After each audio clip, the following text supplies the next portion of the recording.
Mari kita baca sama-sama Matius pasal 5 ayat 1 sampai dengan ayat yang kedua. 2, 3.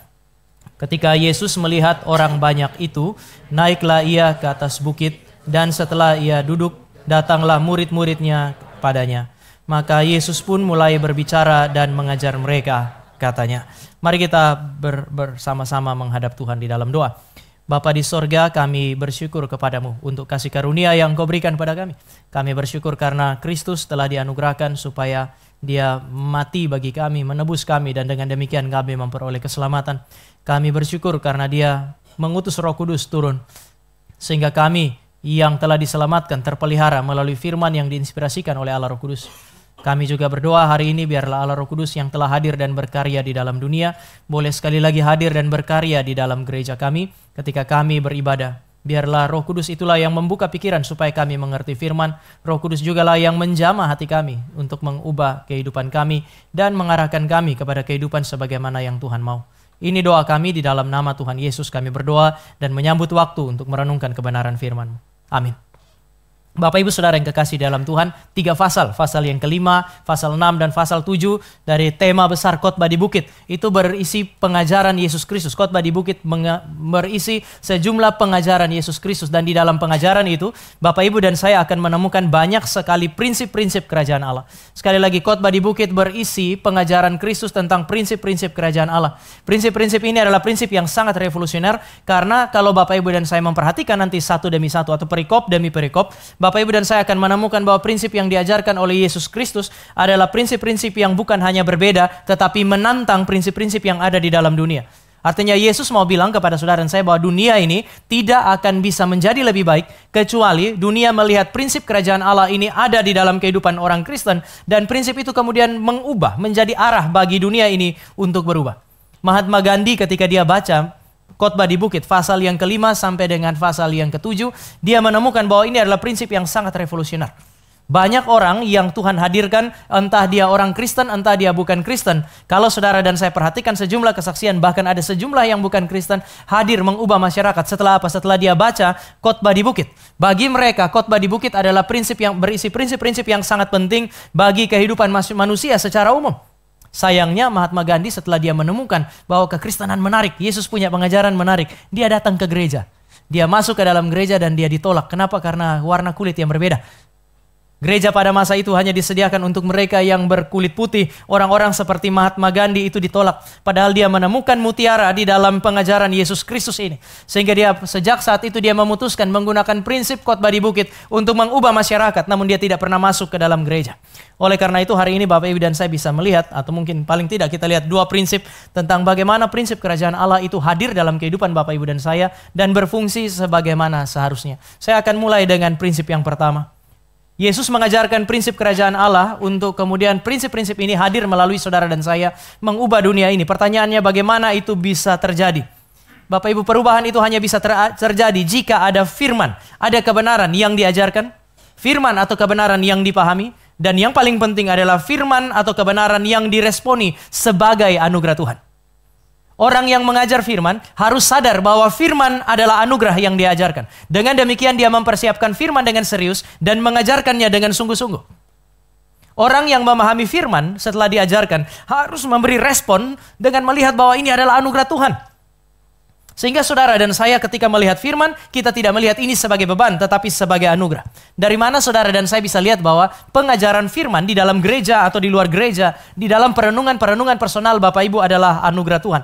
Saya mulai dengan ayat yang pertama dan ayat yang kedua. Ada kalimat ini, Yesus naik ke bukit. Biasanya ketika dia lihat orang banyak, kita sering akrab dengan kalimat ini. Ketika Yesus melihat orang banyak, dia punya hati tergerak oleh belas kasihan. Karena hatinya tergerak oleh belas kasihan, apa yang dia lakukan? Dia meninggalkan orang banyak atau dia mendatangi orang banyak? Dia justru mendatangi orang banyak dan mengajar. Hari ini saudara saya menemukan beda. Ketika dia lihat orang banyak, justru dia menyingkir dari tengah-tengah orang banyak, naik ke atas bukit dan tersendiri bersama dengan murid-murid. Bapak Ibu, istilah naik ke atas bukit menjadi penting di dalam teks ini. Sebab itu khotbah ini disebut sebagai khotbah di bukit. Kita tidak boleh lupa bahwa bukit seringkali menjadi tempat retretnya Tuhan Yesus secara personal. Itu adalah tempat di mana dia datang, dia berdoa, mendedikasikan waktu bagi Bapanya sebagai tanda cinta kasih kepada Bapa. Kita sering bilang berdoa itu berarti memberi waktu kita mengekspresikan cinta kepada Tuhan. Ya, Yesus Kristus juga melakukan ini. Bukit menjadi tempat retret, bukit adalah tempat berdoa untuk mendedikasikan waktu, mendedikasikan hidup untuk mengekspresikan cinta kepada Tuhan. Tapi sekarang tempat retret ini bukan hanya dipakai secara personal oleh Yesus Kristus. Dia mundur ke atas bukit, meninggalkan orang banyak, membawa murid-muridnya. Ini berarti ketika Yesus naik ke atas bukit sekarang bukan untuk berdoa, tetapi untuk mengajar. Dia mendedikasikan waktunya sebagai tanda cinta kasih bagi siapa? Bagi murid-muridnya.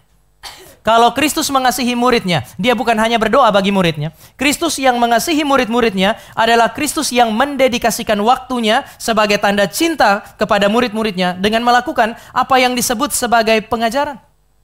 Saya pikir Bapak Ibu akan melihat sepanjang sejarah pelayanan Yesus Kristus, kita akan selalu menemukan tanda ini. Kristus mendedikasikan hidupnya, mendedikasikan waktunya untuk umatnya sebagai tanda cinta kasih. Seringkali Bapak Ibu dan saya berbicara, kalau Yesus mengasihi kami, maka dia akan memberikan tubuhnya bagi kami. Tubuh yang dihancurkan, darah yang dicurahkan adalah ekspresi cinta yang paling luar biasa besar. Dan saya kira itu benar.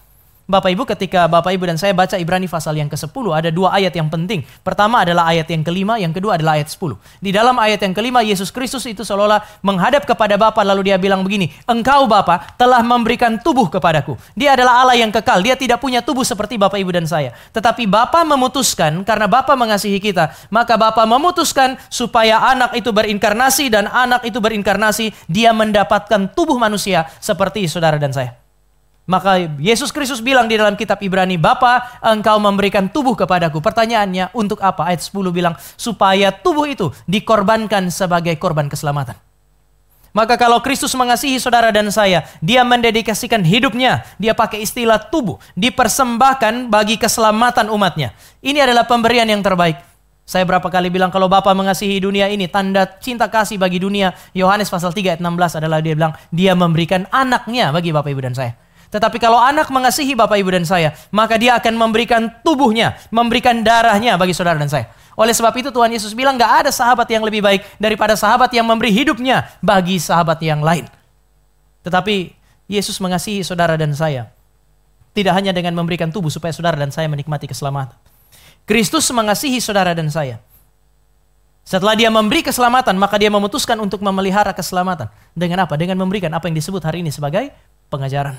Dia mengambil waktu untuk mengajar murid-muridnya. Kalau saya pakai kalimat yang lain, kalau Yesus mengasihi saudara dan saya, dia akan memberikan waktu bagi saudara dan saya. Memberikan kesempatan bagi saudara dan saya untuk apa? Untuk belajar. Itu kenapa saya bilang bahwa ketika saudara saya berhadapan dengan firman dan pengajaran, responilah itu sebagai anugerah. Karena tidak semua orang mendapatkan kesempatan seperti yang saudara dan saya dapatkan. Khotbah di Bukit memberi petunjuk bahwa proses belajar, seberapa sulitnya pun itu, memahami kebenaran, seberapa sulitnya pun itu adalah anugerah bagi Bapak Ibu dan saya. Mari Bapak Ibu dan saya lihat tanda khusus ini. Yesus bikin mujizat. Itu kan dia bikin mujizat untuk orang percaya dan orang yang tidak percaya. Dua-dua dapat kan ya? Tapi bagaimana dengan pengajaran? Apakah Yesus mengajar orang yang tidak percaya?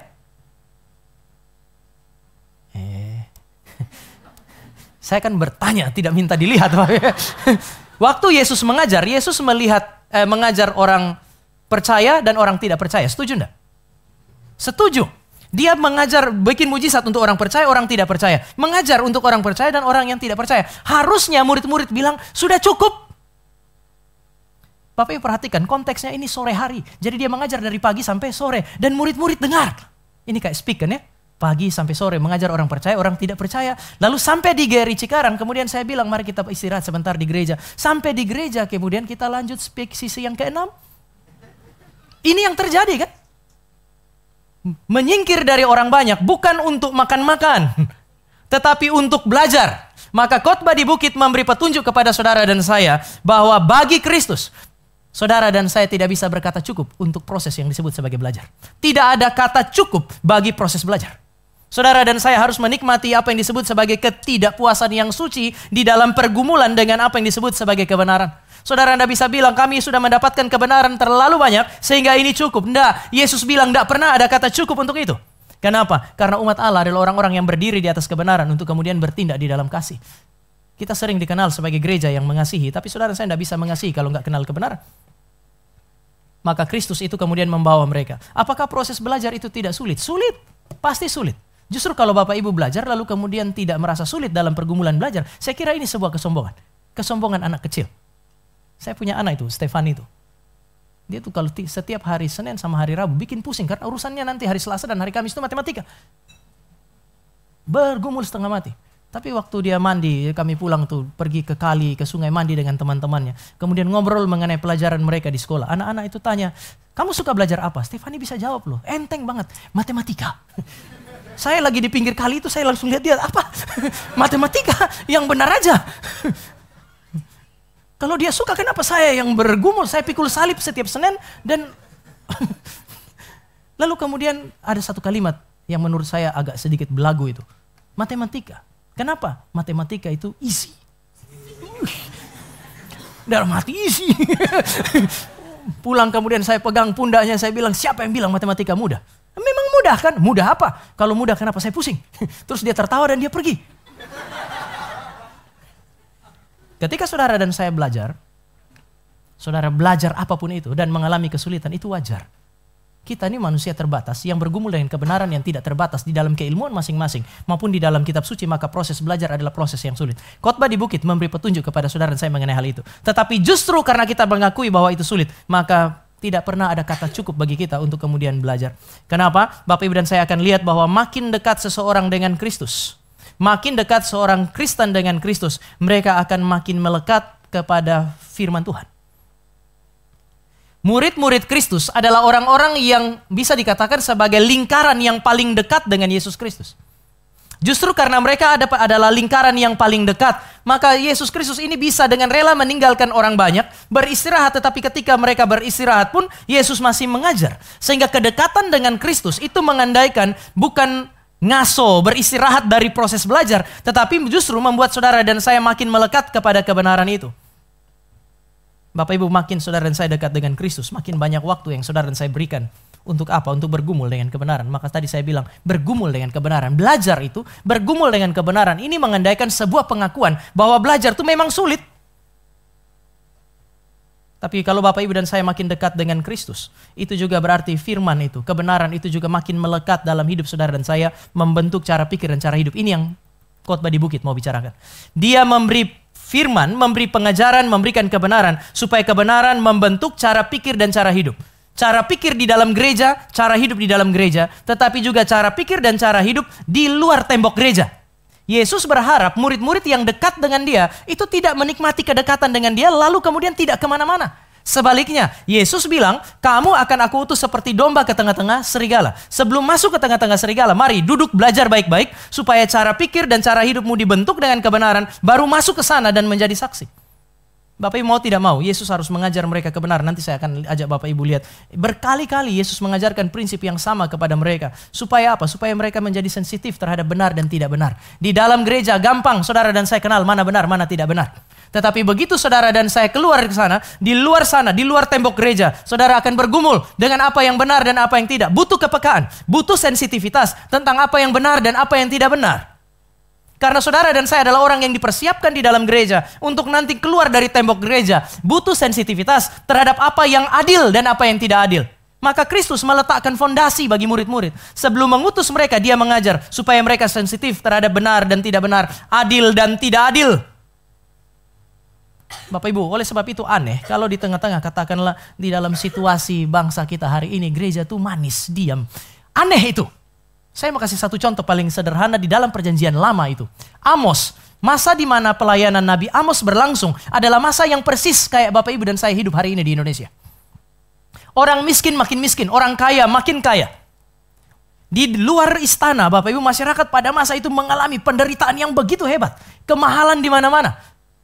Bapak Ibu, Amos itu kan pemungut buah ara sebenarnya. Sulit sekali hidupnya dia.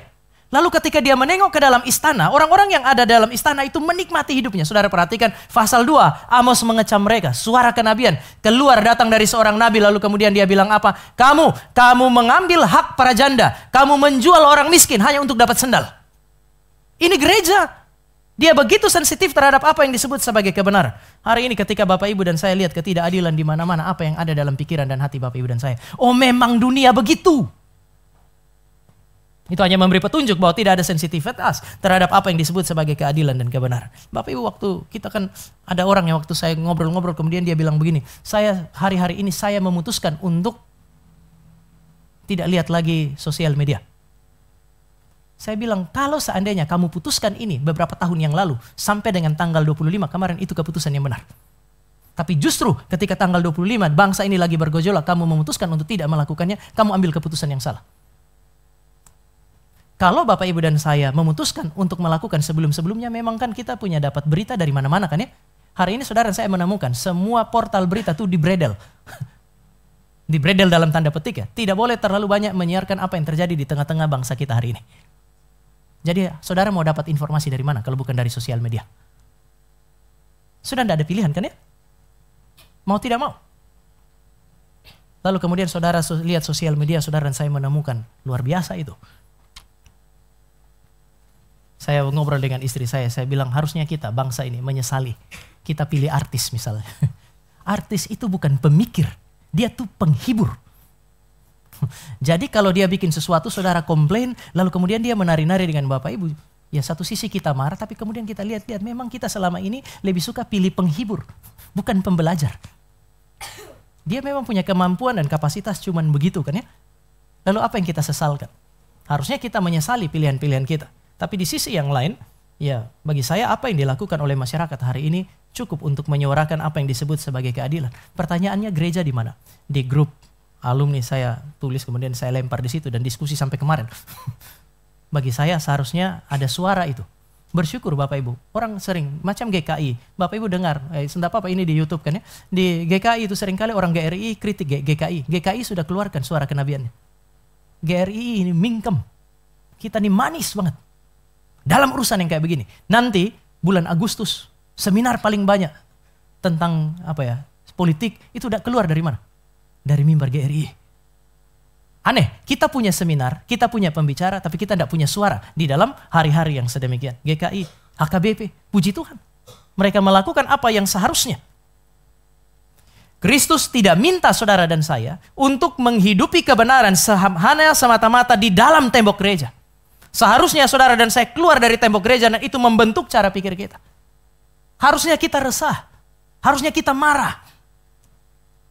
Ada yang bilang, loh 50 juta satu bulan itu hanya untuk penginapan itu murah. Kami nginap itu satu hari 3 juta.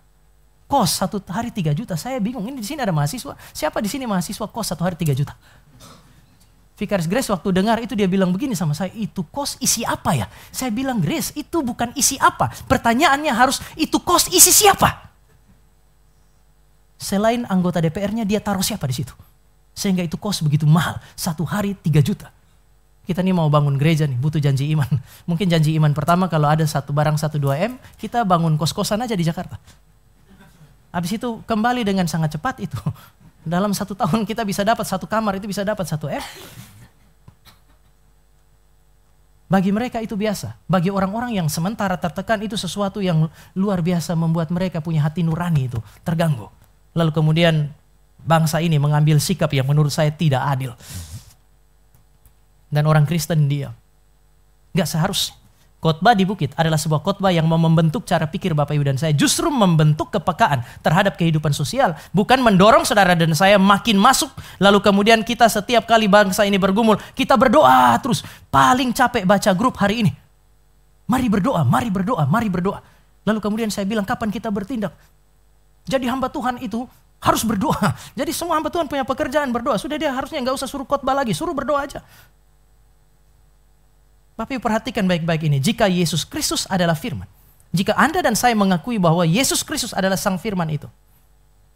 Maka konsekuensi kedekatan dengan Kristus sang firman. Melekat dengan Kristus sebagai sang firman. Bersekutu dengan Kristus sebagai sang firman. Adalah kerinduan untuk belajar. Untuk membentuk cara pikir dan kemudian cara hidup Bapak Ibu dan saya. Sebab itu Yesus mengambil gestur yang sangat resmi. Yesus kadang-kadang waktu dia mengajar adalah ketika dia berjalan. Bapak Ibu masih ingat ya.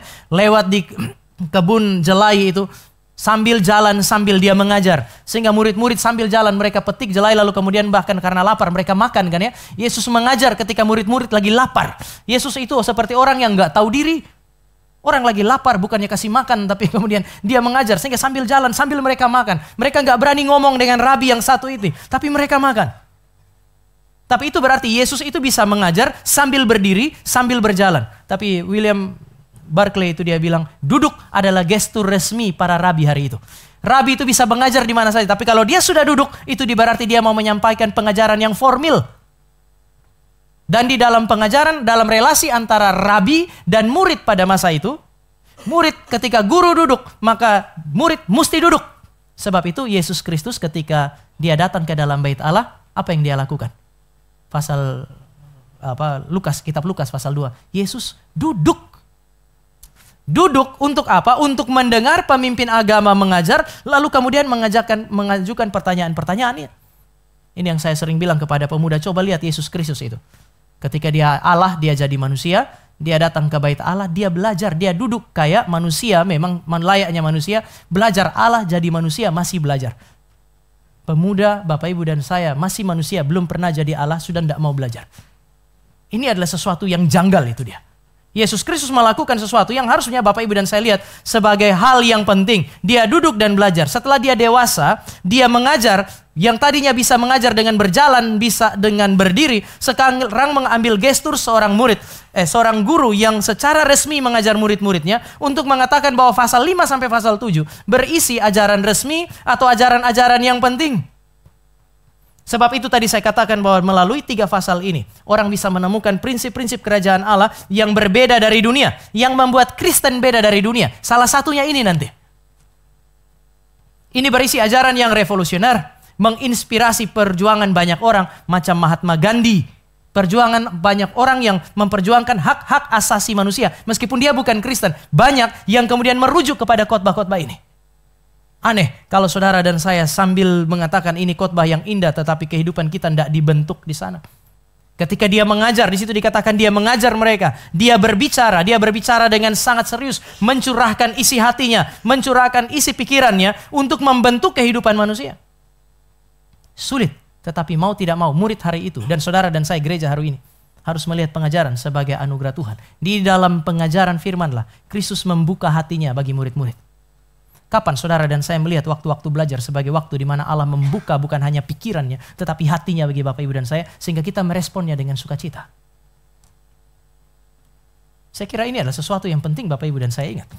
Khotbah di bukit berisi pengajaran yang sangat serius di mana Allah secara personal mengajar murid-murid secara khusus, dan di dalam pengajaran yang khusus sekali lagi dia membuka isi hati mereka. Dia mencurahkan seluruh isi pikiran mereka untuk membentuk kehidupan gereja. Yesus begitu serius dengan pengajaran. Saya berharap Bapak Ibu dan saya selama kita ada bersama-sama melayani bersama-sama di GRI Cikarang, lihatlah ruang-ruang belajar itu sebagai anugerah. Kristus kalau dia mengasihi kita, maka dia akan memberi tubuhnya bagi saudara dan saya. Kalau Kristus mengasihi kita, maka dia akan memberi firman untuk mengajar saudara dan saya. Di bagian lain Bapak Ibu dan saya bisa lihat ketika Yesus mengasihi saudara dan saya, dia mau naik ke surga, apa yang dia lakukan? Karena kebenaran itu begitu penting, maka dia mengutus roh kebenaran. Menginspirasikan firman, mengiluminasi firman, dan kemudian membentuk hidup dengan firman. Sang firman itu ketika dia naik ke surga, dia utus Roh Kudus sebagai roh kebenaran. Roh kebenaran katanya bersaksi tentang dia, menyadarkan manusia akan dosa. Dengan apa? Dengan menginspirasikan kebenaran dan membuka pikiran, supaya pikiran memahami yang namanya kebenaran. Mengajarkan apa yang disebut sebagai kebenaran. Kebenaran itu serius sekali. Bapak Ibu dan saya masih mau melihat hal yang lain, bahwa Yesus serius dengan apa yang disebut sebagai pengajaran. Setelah dia utus Roh Kudus, nggak cukup. Harusnya kan Roh Kudus saja sudah cukup. Bapak Ibu mari kita lihat Matius pasal 28. Kitab Matius pasalnya yang ke-28. Kita baca sama-sama ayatnya yang ke-18 sampai dengan ayatnya yang ke-20. Matius pasal 28 ayat yang ke-18 sampai 20, minta Bapak Ibu baca 2, 2, 3.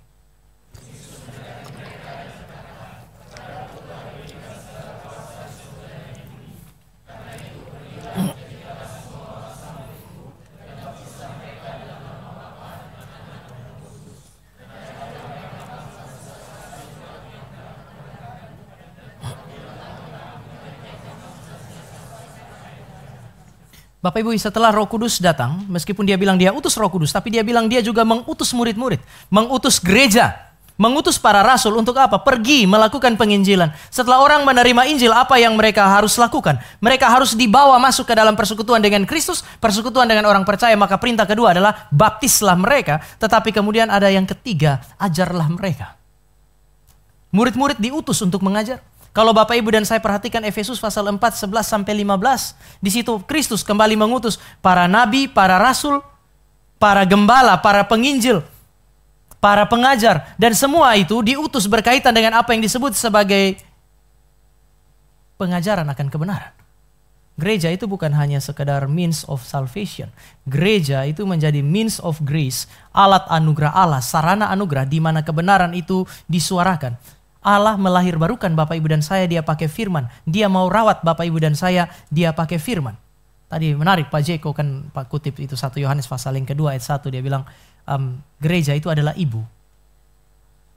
Gereja adalah ibu, dan tugas otoritas ibu pada masa itu adalah dia ada di rumah supaya dia kemudian memberikan pengajaran-pengajaran yang penting yang sesuai dengan kebenaran firman. Kepada siapa? Kepada seluruh isi rumah hari itu.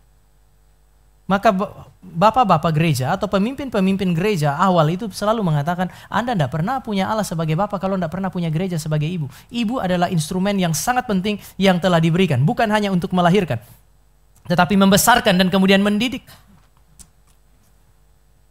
Menawarkan apa yang disebut sebagai kebenaran. Seorang ayah, seorang ibu yang mengasihi anak-anaknya tidak akan berhenti menyuarakan apa yang disebut sebagai kebenaran secara serius, kan? Anak mau terima, anak mau tolak, dia harus menyuarakannya. Sudah tidak ada pilihan itu. Seorang dosen yang mengasihi mahasiswanya, dia mestinya persiapan baik-baik dan kemudian mengajarkannya. Mengajarkan secara sungguh-sungguh kepada siapa? Kepada mahasiswanya. Mahasiswa yang peka terhadap apa yang disebut sebagai kebenaran harusnya melihat momen-momen di mana dia diberikan kesempatan oleh Tuhan untuk belajar di bidang studinya. Itu dia belajar dengan serius. Karena itu adalah kesempatan, ruang anugerah yang diberikan oleh Allah bagi mereka. Kalau Allah mengasihi saudara dan saya, dia memberikan kebenaran. Kenapa? Karena kebenaran menjadi fondasi bagi segala sesuatu.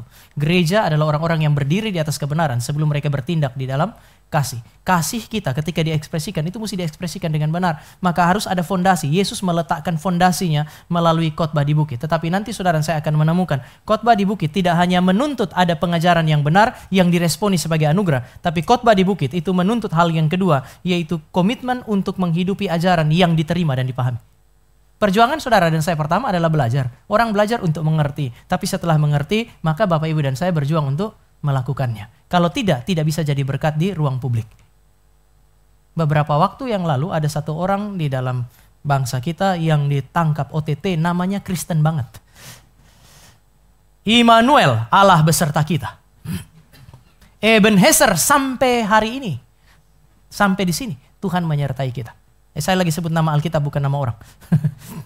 Tapi apakah tanda Allah menyertai Anda? Dan kemudian sampai titik ini memelihara kita adalah kita boleh melakukan apa saja yang kita inginkan. Saya yakin dia pahami namanya dia. Bapak Ibu kalau punya nama pahami baik-baik itu. Saya yakin dia pahami. Saya yakin sebagai orang Kristen dia juga paham itu. Mau bikin seminar mengenai hukuman mati bagi koruptor kan ya. Artinya dia tahu korupsi itu tidak boleh. Tapi Bapak Ibu lihat ada gap antara apa yang kita tahu dengan apa yang kita lakukan. Sekarang Yesus berusaha untuk menjembatani gap itu. Dia meminta saudara dan saya yang belajar sebagai orang-orang yang dengan ucapan syukur bukan hanya menerima apa yang kita pahami, tetapi kita juga berusaha untuk menghidupi itu. Maka Bapak Ibu dan saya akan menemukan nanti kalau kita lihat nanti mulai dari pasal yang ayat yang ketiga sampai dengan pasal yang ketujuh itu selalu ada kombinasi antara pengajaran dan praktik. Yang paling sederhana adalah doa Bapa kami. Dia bilang begini, kalau kamu mau berdoa, berdoa begini. Artinya dia mengajarkan cara berdoa. Tapi sebelum dia ajar cara berdoa, dia ajarkan dulu kalau berdoa itu jangan di tengah orang banyak. Dia kasih prinsip, baru dia kasih praktik. Bapak Ibu dan saya akan menuju ke sana. Tetapi yang saya mau katakan sekarang adalah ya ada komitmen untuk menghidupi pengajaran. Jangan mimpi Bapak Ibu dan saya mempelajari khotbah di bukit, lalu khotbah di bukit hadir sebagai revolusi di dalam masyarakat. Kalau saudara dan saya hanya mempelajarinya dan tidak mencoba untuk menghidupinya. Matius pasal 28 ayat 19 sampai 20 tadi yang saudara dan saya baca itu dia bilang begini, ajarkanlah mereka segala sesuatu yang telah aku ajarkan kepadamu. Sebelum murid-murid pergi mengajar, dia mengajar murid-murid. Maka murid-murid adalah orang yang belajar, lalu orang yang melakukan. Setelah itu mereka akan mengajar orang lain untuk apa? Untuk melakukan hal yang sama. Ada semacam pengulangan. Saya juga baca William Barclay, sama ini beberapa penulis William Barclay, Leon Morris dan William Hendrickson. Sampai di titik ini tuh mereka ada benturan sebenarnya. Kenapa ya? Yesus mengajar cukup panjang di dalam Matius, tetapi di dalam kitab Lukas kan singkat sekali khotbah di bukit. Kenapa beda? Ada yang bilang, oh yang satu memang Matius itu pengajaran yang asli, kemudian diparafrase oleh penulis Injil yang lain. Ya masuk akal, masing-masing punya argumentasi, tapi saya lebih setuju yang kedua. Yang kedua mengatakan kira-kira demikian. Ini adalah pengajaran, prinsip-prinsip yang sama yang mau diajarkan kepada murid-murid. Karena prinsip ini penting, maka prinsip ini diajarkan secara berulang-ulang, tapi kata-kata yang digunakan boleh beda kan? Kalau saya mau mengajarkan sesuatu yang sangat penting kepada anak saya, bergantung momen. Ketika saya mengajar pada momen tertentu, saya akan menggunakan kata-kata yang berbeda dengan di momen yang lain. Tetapi prinsip yang diajarkan sama. Demikian juga Yesus Kristus ketika dia mengajar. Dia mengajar di dalam momen yang berbeda, dengan cara yang berbeda, menggunakan kata-kata yang berbeda. Kadang-kadang terlihat sangat panjang, kadang-kadang terlihat sangat singkat. Tapi dia mengajarkan satu hal yang sama. Dia mengajar mereka berulang-ulang supaya mereka itu cukup punya kekuatan untuk satu saat menjalani itu sebagai hidup. Bapak Ibu, terkait dengan pengajaran dan penerapannya, Jonathan Edwards waktu membahas Matius pasal yang ke-5 sampai dengan pasal 7, dia bilang begini, semua doktrin adalah sebuah aplikasi.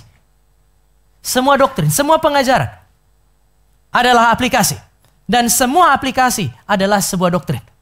Ini dua hal yang tidak dapat dipisahkan. Semua pengajaran Yesus Kristus, kalau saudara dan saya lihat di dalam pasal 5 sampai pasal 7, akan ada aplikasinya. Waktu dia mengajarkan mengenai kekudusan pernikahan, dia kasih satu contoh mengenai perceraian. Waktu saya bahas ini, kemudian diskusi, lalu kemudian ada yang bilang, jadi Yesus berbicara mengajarkan mengenai perceraian. Nah, Yesus nggak pernah ajar perceraian. Yesus mengajarkan mengenai kekudusan pernikahan, tapi contohnya adalah perceraian. Maka ada hal-hal yang dia mau ajarkan sebagai prinsip, lalu kemudian dia kasih aplikasi praktisnya. Sebaliknya sekarang saudara dan saya bisa lihat arahnya, kalau dia bicara mengenai perceraian, itu bukan mengajarkan orang bercerai, tetapi ada prinsip yang mau diajarkan melalui contoh praktis yang sementara dihidupi masyarakat pada masa itu. Jadi ini adalah dua hal yang tidak bisa Bapak Ibu dan saya abaikan. Kombinasi antara pengajaran dan praktik adalah tanda signifikan murid Kristus. Dua ini mesti ada. Tidak ada murid Kristus yang hanya belajar. Murid Kristus selalu belajar dan kemudian melakukannya. Mari Bapak Ibu dan saya kita lihat beberapa contoh sederhana atau tanda signifikan ini terlihat di dalam beberapa pengajaran yang dilanjutkan oleh para rasul. Mari kita lihat yang pertama 1 Yohanes pasal 2 ayat yang ketiga. 1 Yohanes pasal yang kedua ayatnya yang ketiga.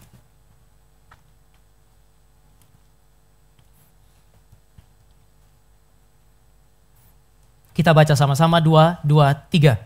Dan inilah tandanya bahwa kita mengenal Allah, yaitu jikalau kita menuruti perintah-perintahnya. Ini tanda orang mengenal Allah. Beberapa kali saya bilang tanda itu sesuatu yang kelihatan. Menuruti perintah Tuhan itu adalah sesuatu yang kelihatan. Yang mau merujuk kepada yang tidak kelihatan. Apa itu? Pengenalan akan Allah. Saya tidak bisa memberikan judgement kepada Bapak Ibu mengenai Bapak Ibu kenal Tuhan atau tidak. Karena itu sesuatu yang tidak kelihatan. Tetapi untuk memberikan penilaian itu, Kristus bilang, kalau kamu mau tahu kamu itu adalah orang yang mengenal Allah atau tidak, ya perhatikan apakah kamu menuruti firman atau tidak. Kesesuaian dengan perintah. Maka yang dibutuhkan di dalam 1 Yohanes pasal yang kedua ayat yang ketiga, pertama, mesti ada perintah atau ajaran. Yang kedua, mesti ada pengertian terhadap apa yang disebut sebagai perintah atau ajaran, baru ada penyesuaian diri kepada perintah dan ajaran. Tanda kamu mengenal Allah adalah memahami bahwa ada perintah yang Allah berikan, ada ajaran yang Allah berikan, ada perjuangan untuk memahami ajaran itu, dan kemudian perjuangan untuk menyesuaikan diri kepada perintah itu. Mari kita lihat sekarang yang lain. 1 Yohanes pasal 3 ayat 9 dan 10. 1 Yohanes pasal yang ketiga. Saya baca ayat 9, Bapak Ibu baca ayat 10. Setiap orang yang lahir dari Allah tidak berbuat dosa lagi, sebab benih ilahi tetap ada di dalam dia dan ia tidak dapat berbuat dosa karena ia lahir dari Allah. Ayat 10.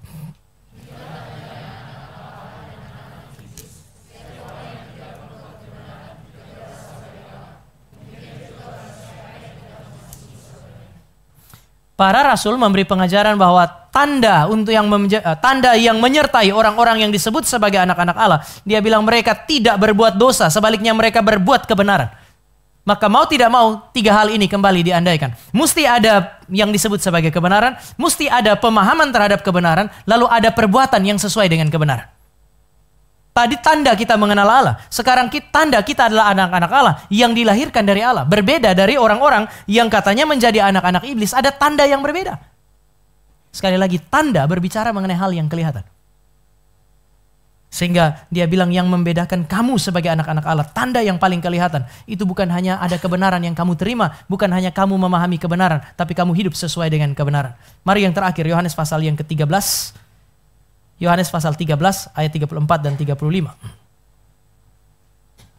Injil Yohanes pasalnya yang ke-13 ayat 34 dan 35. Saya baca 34, Bapak Ibu membaca ayat yang ke-35. Aku memberikan perintah baru kepada kamu, yaitu supaya kamu saling mengasihi, sama seperti aku telah mengasihi kamu, demikian pula kamu harus saling mengasihi. 35.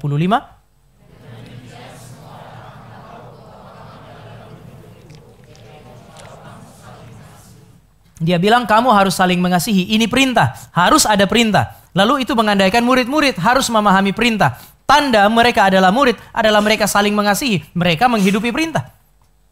Maka dia mulai dengan ayat yang ke-34. Aku memberikan perintah yang baru kepada kamu. Mengandaikan 3 hal yang sama. Ada kebenaran yang diperintahkan, ada pemahaman terhadap kebenaran yang diperintahkan, dan ada kerendahan hati untuk melakukan kebenaran itu. Bapak Ibu, dengan demikian, Bapak Ibu, ketika kita berbicara mengenai kekristenan, kekristenan bukan hanya bicara mengenai prinsip firman, kekristenan itu bicara mengenai etika. Banyak kali orang-orang di dalam tradisi reform mengkritisi gereja-gereja mainstream, mengatakan bahwa mereka punya khotbah isinya adalah moralitas semata-mata. Kalau itu khotbah tidak berbicara mengenai moralitas, itu juga bukan khotbah. Khotbah yang sejati berbicara tentang Kristus karena dia harus bersifat kristosentris. Tetapi khotbah yang kristosentris tidak mungkin tidak menegur Bapak Ibu dan saya. Tidak mungkin tidak membentuk kelakuan Bapak Ibu dan saya. Maka etika menjadi sesuatu yang sangat penting. Bapak Ibu, ketika Martin Luther bergumul dengan kitab yang disebut sebagai Yakobus, dia merasa itu seperti jerami yang harusnya dibuang aja. Dia bukan bilang dia tidak menghargai, tapi dia bergumul. Kenapa? Karena terlalu banyak pengajaran moral di situ. Sementara dia kan berjuang untuk mengajarkan orang diselamatkan karena iman. Di dalam Yakobus bilang, tunjukkan kepadaku iman tanpa perbuatan. Martin Luther bergumul. Di tengah-tengah perjuangan zamannya dia mau menunjukkan bahwa ini belajar dari Paulus, diselamatkan oleh anugerah. Tapi waktu dia baca-baca Alkitab, dia ketemu itu. Dan memang itu tidak boleh nggak ada. Moralitas adalah sesuatu yang sangat penting. Selama Bapak Ibu dan saya membangun moralitas di atas pengenalan yang benar terhadap Allah dan kebenarannya. Kekristenan dan etika kerajaan Allah itu tidak dapat dilepaskan, dan memang itu tidak dapat dilepaskan dari kebenaran. Dengan demikian Bapak Ibu dan saya sekali lagi tidak dapat menjadi Kristen tanpa proses belajar, perjuangan untuk memahami, dan pada akhirnya mentaati. Saya mau tutup firman Tuhan hari ini dengan mengingatkan Bapak Ibu. Kalau Bapak Ibu dan saya bergumul dengan firman Tuhan, biasanya apa yang biasanya kita lihat? Kan biasanya kalau renungan itu kan habis belajar firman, renungkan prinsipnya, kemudian kita pikirkan aplikasinya. Biasanya ketika Bapak Ibu sudah belajar firman, lalu kemudian dapat prinsip-prinsipnya, yang muncul dalam pikiran apa? Ini gampang lah untuk dilakukan. Pernah Bapak Ibu rasakan itu? Bisalah ini dilakukan. Nggak pernah ya Bapak Ibu ya? Saya nggak tahu Pak, saya nggak pernah melakukan itu. Ya, kita punya ketika berhadapan dengan firman, kadang-kadang Bapak Ibu akan merasa, ini sesuatu yang memang bisa. Kristus itu tidak pernah memerintahkan kepada saudara dan saya melakukan sesuatu yang kita tidak bisa. Makanya dia bilang, dia tidak pernah memberi perintah kepada kita untuk terbang. Kenapa? Karena Allah nggak kasih sayap untuk terbang. Tapi ketika dia memberi perintah kepada saudara dan saya melalui firman, biasanya itu mengandaikan sebenarnya kita bisa. Tapi ada masa juga ketika Bapak Ibu merenungkan firman, Bapak Ibu dan saya akan menemukan, ini kalau mau dilakukan sulit sekali. Ya, banyak contoh ketika Bapak Ibu dan saya bergumul dan mau melakukan firman, kita akan mendapati ini adalah sesuatu yang sangat sulit. Bapak Ibu dan saya akan menemukan paradoks ini. Satu sisi karena saudara dan saya adalah anak-anak Allah, kita mengerti firman, kita tahu ada kekuatan untuk melakukan firman. Tapi di sisi yang lain ketika Bapak Ibu dan saya membaca firman dengan teliti, saudara dan saya akan menemukan kesempurnaan tuntutan Tuhan. Maka wajar kalau Bapak Ibu dan saya juga akan mengatakan sulit sekali untuk menggenapi tuntutan firman Tuhan ini. Itu sebab di dalam Bapak Ibu akan menemukan tuntutan Kristus yang sempurna di dalam Matius 5 ayat 48. Hendaklah kamu kudus sama seperti Tuhan Allahmu adalah kudus. Dengar firman Tuhan seperti ini, Bapak Ibu dan saya mestinya mengakui tidak mungkin. Tapi di sisi yang lain, saya tadi bilang bahwa ada anugerah Tuhan kok yang menyertai saudara dan saya sehingga perintah ini diberikan kepada kita. Saya mau ingatkan sekali lagi mengenai paradoks ini melalui kalimat Tuhan Yesus. Saya pernah sampaikan di tempat ini kepada orang muda yang datang lalu tanyakan, "Guru yang baik, apa yang harus aku lakukan supaya aku masuk ke dalam kerajaan Allah?" Ini pertanyaan klasik semua orang Kristen. Apa yang harus dilakukan untuk masuk ke dalam kerajaan sorga? Lalu Tuhan Yesus bilang apa? Apa yang kamu baca? Apa yang kamu pelajari? Bapak Ibu lihat proses belajar ini dia. Lalu kemudian dia bilang, yang saya pahami, yang diperintahkan di dalam Taurat adalah mengasihi Allah dan mengasihi sesama. Lalu Tuhan Yesus bilang apa? Anak muda, kalau begitu pergi dan lakukanlah. Saya pernah sampaikan tempat ini, kalau anak muda itu, waktu itu saya yang mengajar, anak muda itu datang kepada saya, Pak Tama, apa yang harus saya lakukan supaya saya masuk surga? Bapak Ibu bisa yakin, saya akan bilang, percaya kepada Yesus sebagai Tuhan dan Juru Selamat, kamu tidak masuk surga karena perbuatan.